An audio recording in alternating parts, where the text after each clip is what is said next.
थकान ने तो मेरी जान ही निकाल दी है यार। This tiredness has made my life so damn difficult।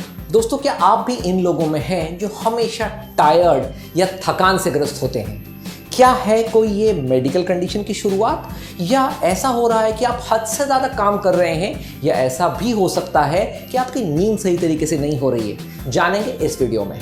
इधर उधर की बातें नहीं करते हुए मैं सीधा पॉइंट पे आता हूं। जान लेते हैं उन कंडीशंस के बारे में जिनकी वजह से हमेशा लोग टायर्ड फील करते हैं। पहली कंडीशन होती है अनीमिया। या तो ये आयरन डेफिशिएंसी की वजह से हो सकता है, या हो सकता है विटामिन B12 की डेफिशिएंसी की वजह से, या हो सकता है कहीं से ज़्यादा ब्लड लॉस हो रहा है उसकी वजह से। अब अनीमिया की सिचुएशन में क्या होता है, हमारे शरीर में जो रेड ब्लड सेल्स होते हैं वो सही तरीके से टिश्यूज को ऑक्सीजन नहीं पहुंचा पाते, जिसकी वजह से ऐसे अनीमिया के जो पेशेंट्स होते हैं वो हमेशा टायर्ड फील करते हैं।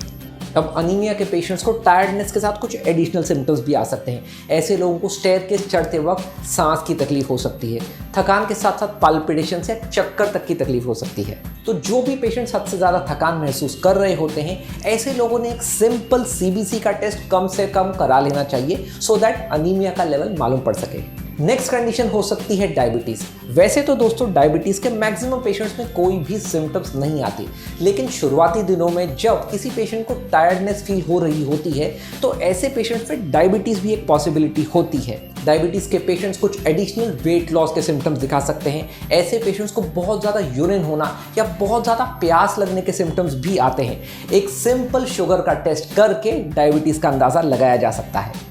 अगली कंडीशन होती है under active thyroid.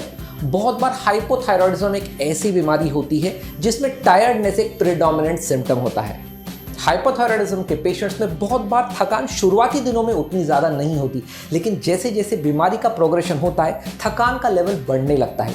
Additional thyroid के पेशेंट्स में कुछ सिम्टम्स देखे जा सकते हैं, जैसे कि वेट गेन, डिप्रेशंस, कुछ लोगों को पैरों में सूजन आ सकती है, और कुछ फीमेल्स में मेंस्ट्रुअल इरेगुलरिटीज़ भी हो सकती हैं। तो जो भी पेशेंट्स हद से ज़्यादा थकान महसूस कर रहे हैं, शुगर और CBC के साथ साथ ऐसा सजेशन दिया जाता है कि वो अपनी थायराइड प्रोफाइल नेमली FT3, T4 और TSH टेस्ट जरूर करा लें।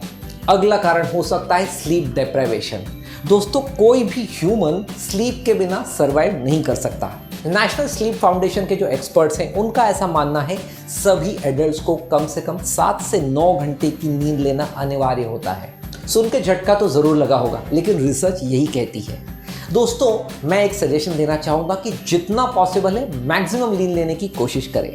हफ्ते में 1 या 2 बार जब हमारी नींद पूरी नहीं होती तो हमें इसकी तकलीफ का एहसास नहीं होता, लेकिन कई बार जब दिनों तक, हफ्तों तक, महीनों तक स्लीप डिप्राइवेशन होने लगता है तो बहुत लोग क्रॉनिकली टायर्ड हो जाते हैं। कम सोने के नेगेटिव इम्पैक्ट्स बहुत ज़्यादा होते हैं। हमारी बॉडी में कॉर्टिसोल का लेवल बढ़ जाता है, इंसुलिन रेजिस्टेंस बढ़ने लगती है, और ये सभी कारण टायर्डनेस के साथ साथ बहुत बड़ी बीमारियों को भी न्योता देते हैं। टायर्डनेस का एक और कॉमन कारण हो सकता है डिप्रेशन। डिप्रेशन एक ऐसी बीमारी होती है जिसमें हमारे ब्रेन में कुछ ऐसे केमिकल चेंजेस हो जाते हैं जिसकी वजह से हमें दिन भर थकान रहती है। उसी के साथ साथ कुछ लोगों को ऐसे वेक एक्स और पेन्स होने लगते हैं, किसी काम में मन नहीं लगता, नींद भी पूरी नहीं आती, और ऐसे पेशेंट्स को जल्द से जल्द अपने ट्रीटिंग डॉक्टर के पास कंफर्म करा लेना चाहिए कि वो कोई मेडिकल डिसऑर्डर से ग्रस्त है या कोई साइकेट्रिक इलनेस की शुरुआत हो रही है। एक और कंडीशन जो टायर्डनेस के बड़े कारण में सामने आती है वो है स्लीप एपनिया।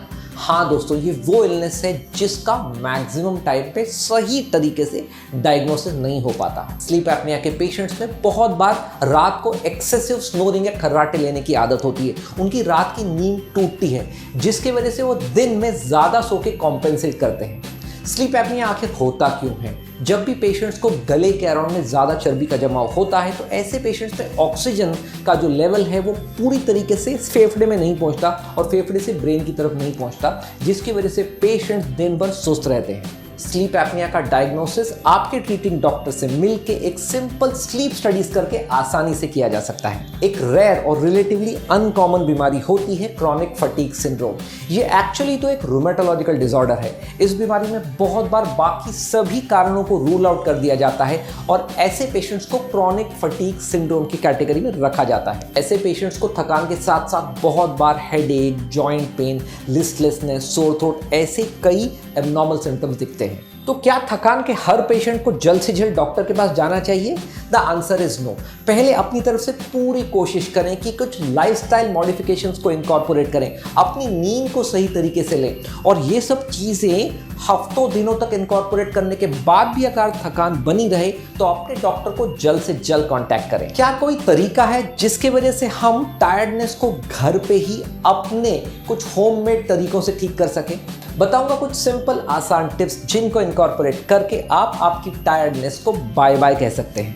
पहली टिप है, सुबह उठते ही कम से कम 2 ग्लास पानी पीना है। उठते ही अगर पॉसिबल है तो बालकनी में जाके स्काई की तरफ देखना है।